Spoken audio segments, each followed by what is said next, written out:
A fascinating fact about African American history is that the first black person to win an Oscar was Hattie McDaniel for her role in Gone with the Wind in 1940, breaking significant racial barriers in Hollywood.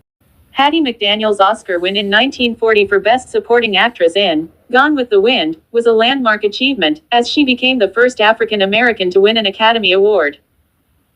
This win was a significant moment, as it broke racial barriers in Hollywood and demonstrated the talent and contributions of black actors. Hattie McDaniel, June 10, 1893 to October 26, 1952, was an African-American actress, singer-songwriter, and comedian. For her role as Mammy in Gone with the Wind 1939, she won the Academy Award for Best Supporting Actress, becoming the first African-American to win an Oscar. She has 2 stars on the Hollywood Walk of Fame, was inducted into the Black Filmmakers Hall of Fame in 1975, and in 2006 became the first Black Oscar winner honored with a U.S. postage stamp. In 2010, she was inducted into the Colorado Women's Hall of Fame. In addition to acting, McDaniel recorded 16 blues sides between 1926 and 1929 and was a radio performer and television personality. She was the first black woman to sing on radio in the United States. Although she appeared in more than 300 films, she received on-screen credits for only 83. Her best-known other major films are Alice Adams, In This Our Life, Since You Went Away, and Song of the South. McDaniel experienced racism and racial segregation throughout her career, and as a result, she was unable to attend the premiere of Gone with the Wind in Atlanta because it was held in a whites-only theater. At the Oscars ceremony in Los Angeles, she sat at a segregated table at the side of the room. In 1952, McDaniel died of breast cancer. Her final wish, to be buried in Hollywood Cemetery, was denied because at the time of her death, the graveyard was reserved for whites only. McDaniel, the youngest of 13 children, was born in 1893 to formerly enslaved parents in Wichita, Kansas. Her mother, Susan Holbert, was a singer of gospel music, and her father, Henry McDaniel, fought in the Civil War with the 122nd United States Colored Troops. In 1901, the family moved to Fort Collins, Colorado, where McDaniel lived with her parents and 3 siblings in a house at 317 Cherry Street. She attended Franklin School. McDaniel's father Henry preached and sang at church. Local historians successfully appealed to have a plaque installed on the front of the house to recognize it as a historically significant location. The family did not live a long time in the city. They moved to Denver, Colorado. Hattie attended Denver East High School from 1908 to 1910.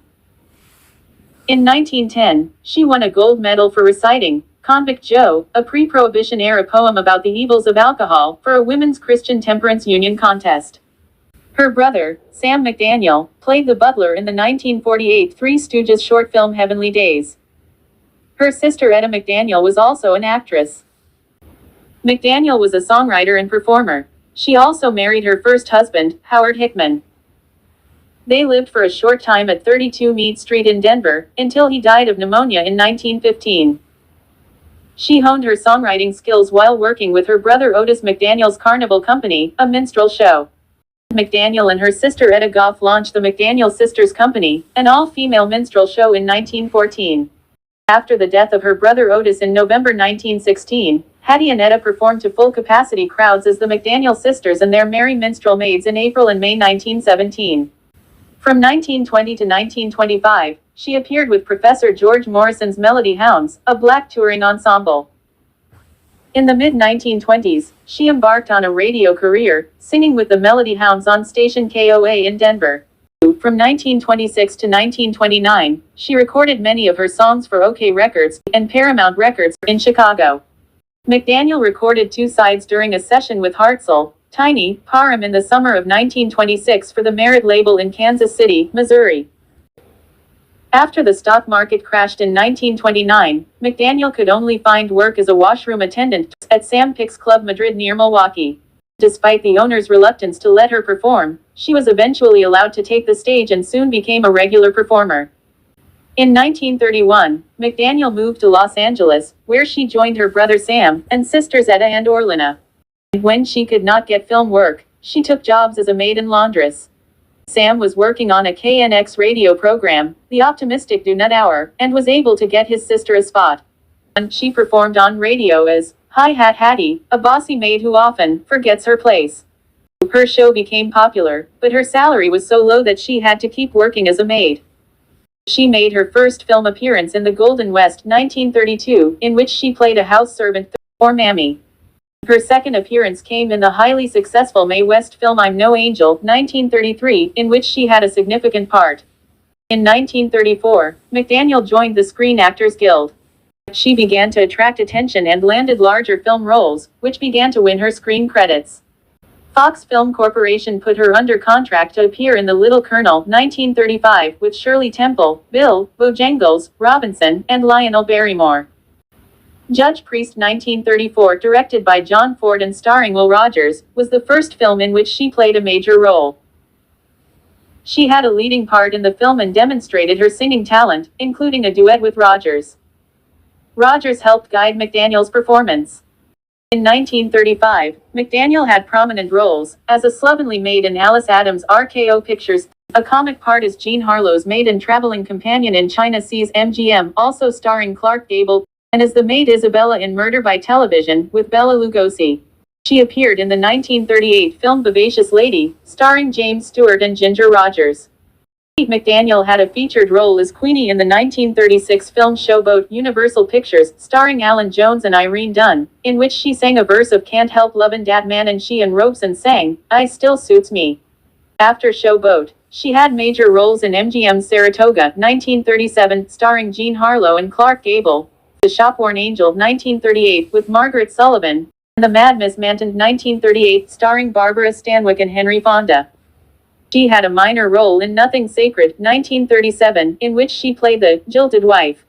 McDaniel was a friend of many of Hollywood's most popular stars, including Joan Crawford, Tallulah Bankhead, Bette Davis, Shirley Temple, Henry Fonda, Ronald Reagan, Olivia de Havilland, and Clark Gable. She starred with de Havilland and Gable in Gone with the Wind, 1939. Around this time, she was criticized by members of the black community for the roles she accepted and for pursuing roles aggressively in the Hollywood system, instead of rocking the Hollywood boat by raising black awareness. For example, in The Little Colonel, 1935, the film reflected abusive and also romanticized stereotypes of slave and slave owners' roles in the Old South, something that McDaniel had to endure throughout her career. Her portrayal of Malina in RKO Pictures' Alice Adams was unique. How Malina interacted with the Adams family. McDaniel's performance was described by reviewers as hilarious and highly comedic. And author Alvin Merrill said of McDaniel's performance, the highlight of the film, indeed one of the best remembered moments in films of that era, is the dinner party, stolen by Hattie McDaniel as the slatternly maid, Malina. She grumbles over the menu, battles balky dining room doors, fights a flopping maid's cap, chews gum, and shuffles her way through a series of unappetizing courses. The competition to win the part of Mammy in Gone with the Wind was almost as fierce as that for Scarlett O'Hara. First Lady Eleanor Roosevelt wrote to film producer David O. Selznick to ask that her own maid, Elizabeth McDuffie, be given the part. McDaniel did not think she would be chosen, because she had earned her reputation as a comic actress. One source claimed that Clark Gable recommended that the role be given to McDaniel. In any case, she went to her audition dressed in an authentic maid's uniform and won the part. Lowe's Grand Theater on Peachtree Street in Atlanta was selected by the studio as the site for the Friday, December 15, 1939, premiere of Gone with the Wind. Studio head David O. Selznick asked that McDaniel be permitted to attend, but MGM advised him not to, because of Georgia's segregation laws. Clark Gable threatened to boycott the Atlanta premiere unless McDaniel were allowed to attend, but McDaniel convinced him to attend anyway. Most of Atlanta's 300,000 citizens crowded the route of the 7-mile, 11 kilometers motorcade that carried the film's other stars and executives from the airport to the Georgian Terrace Hotel, where they stayed. While Jim Crow laws kept McDaniel from the Atlanta premiere, she did attend the film's Hollywood debut on December 28, 1939. Upon Selznick's insistence, her picture was also featured prominently in the program.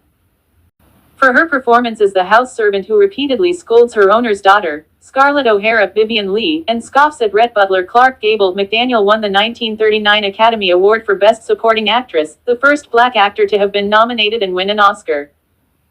I loved Mammy, McDaniel said when speaking to the white press about the character. I think I understood her because my own grandmother worked on a plantation not unlike Tara. Her role in Gone with the Wind had alarmed some whites in the South. There were complaints that in the film she had been too familiar with her white owners.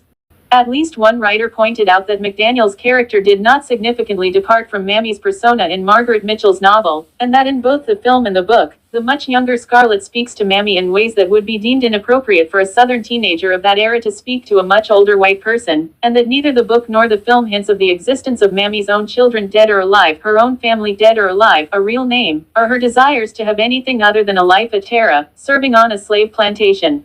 Moreover, while Mammy scolds the younger Scarlett, she never crosses Mrs. O'Hara, the more senior white woman in the household. Some critics felt that McDaniel not only accepted the roles but also in her statements to the press acquiesced to Hollywood stereotypes, providing fuel for critics of those who were fighting for black civil rights. Later, when McDaniel tried to take her, Mammy, character on a road show, black audiences did not prove receptive. While many black people were happy over McDaniel's personal victory, they also viewed it as bittersweet.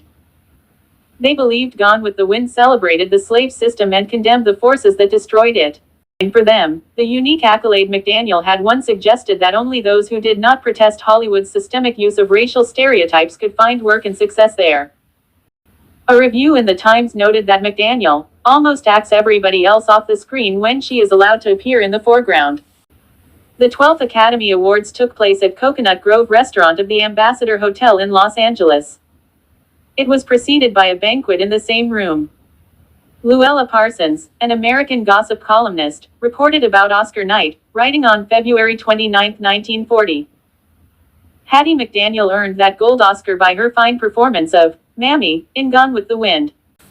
If you had seen her face when she walked up to the platform and took the gold trophy, you would have had the choke in your voice that all of us had when Hattie, hair trimmed with gardenias, face alight, and dress up to the Queen's taste, accepted the honor in one of the finest speeches ever given on the Academy floor. Almost alone in the world today, recognizes and pays tribute to those who give it their best, regardless of creed, race, or color. It is with the knowledge that this entire nation will stand and salute the presentation of this plaque that I present the Academy Award for the best performance of an actress in supporting roles during 1939 to Hattie McDaniel. Academy of Motion Picture Arts and Science, fellow members of the motion picture industry, and honored guests.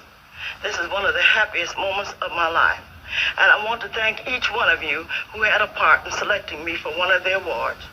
For your kindness, it has made me feel very, very humble. And I shall always hold it as a beacon for anything that I may be able to do in the future. I sincerely hope I shall always be a credit to my race and to the motion picture industry. My heart is too full to tell you just how I feel. And may I say thank you. From McDaniel's acceptance speech, 12th Annual Academy Awards, February 29, 1940. McDaniel received a plaque-style Oscar, approximately 5.5 and 14 centimeters by 6 and 15 centimeters, the type awarded to all Best Supporting Actors and Actresses at that time. The hotel had a strict no blacks policy, but allowed McDaniel in as a favor. She and her escort were required to sit at a segregated table for two at the far wall of the room. Her white agent, William Meiklejohn, sat at the same table. The discrimination continued after the award ceremony as well. Her white co-stars went to a no blacks club, where McDaniel was also denied entry. No other black woman won an Oscar again for 50 years until Whoopi Goldberg won Best Supporting Actress for her role in Ghost. Weeks prior to McDaniel winning her Oscar, there was even more controversy. David Selznick, the producer of Gone with the Wind, omitted the faces of all the black actors on the posters advertising the movie in the South. None of the black cast members were allowed to attend the premiere for the film. Gone with the Wind won 8 Academy Awards. It was later named by the American Film Institute (AFI) as number 4 among the top 100 American films of all time in the 1998 ranking and number 6 in the 2007 ranking. In the Warner Brothers film In This Our Life 1942, starring Bette Davis and directed by John Huston, McDaniel once again played a domestic, but one who confronts racial issues when her son, a law student, is wrongly accused of manslaughter. It may have been one of the most significant black female roles of the era. McDaniel was in the same studio's Thank Your Lucky Stars 1943 with Humphrey Bogart and Bette Davis. In its review of the film, Time wrote that McDaniel was comic relief in an otherwise grim study, writing, Hattie McDaniel, whose bubbling, blaring good humor more than redeems the roaring bad taste of a Harlem number called Ice Cold Katie. McDaniel continued to play maids during the war years for Warner's in The Male Animal 1942 and United Artists Since You Went Away 1944. She did not use old-style black Hollywood dialect and wore a stylish coat and hat, but the film's message was that Black Americans really still prefer to work for white people in menial capacities even if it meant earning a significantly smaller salary and giving up a large amount of independence. She also appeared as a maid in Janie, 1944, and played the role of Aunt Tempe, a maid in Song of the South, for Disney.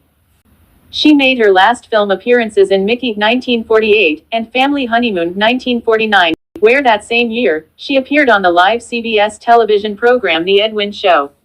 She remained active on radio and television in her final years, becoming the first Black actor to star in her own radio show with the comedy series Beulah. She also starred in the television version of the show, replacing Ethel Waters after the first season. Waters had apparently expressed concerns over stereotypes in the role. Beulah was a hit, and earned McDaniel $2,000 per week, equal to $24,228 today. However, the show was controversial. In 1951, the United States Army ceased broadcasting Beulah in Asia because troops complained that the show perpetuated negative stereotypes of black men as shiftless and lazy and interfered with the ability of black troops to perform their mission.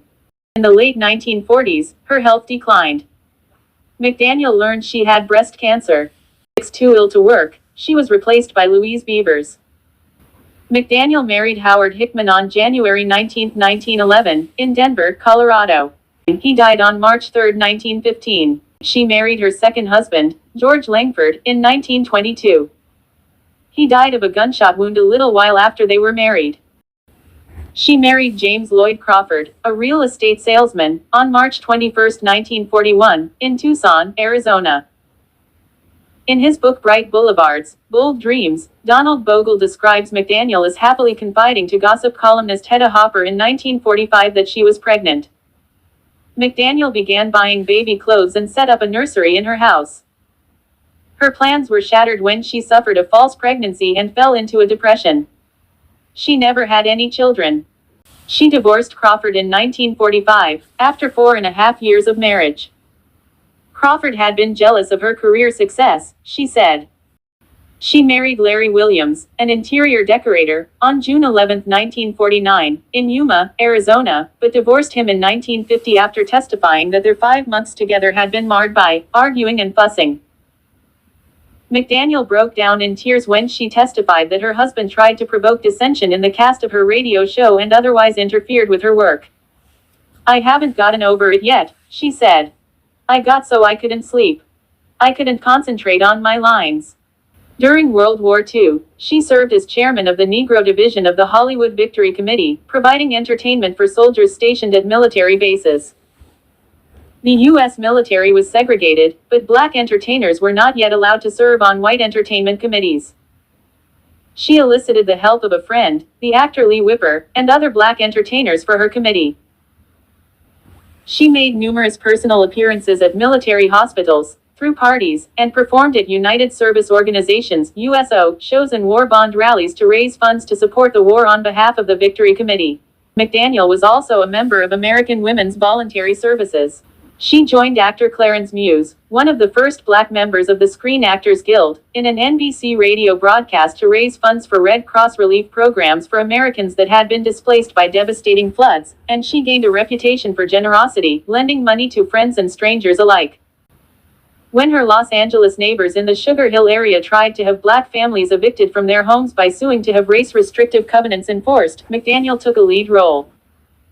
She held meetings at her home, organizing around 30 black residents in order to fight the suit in court.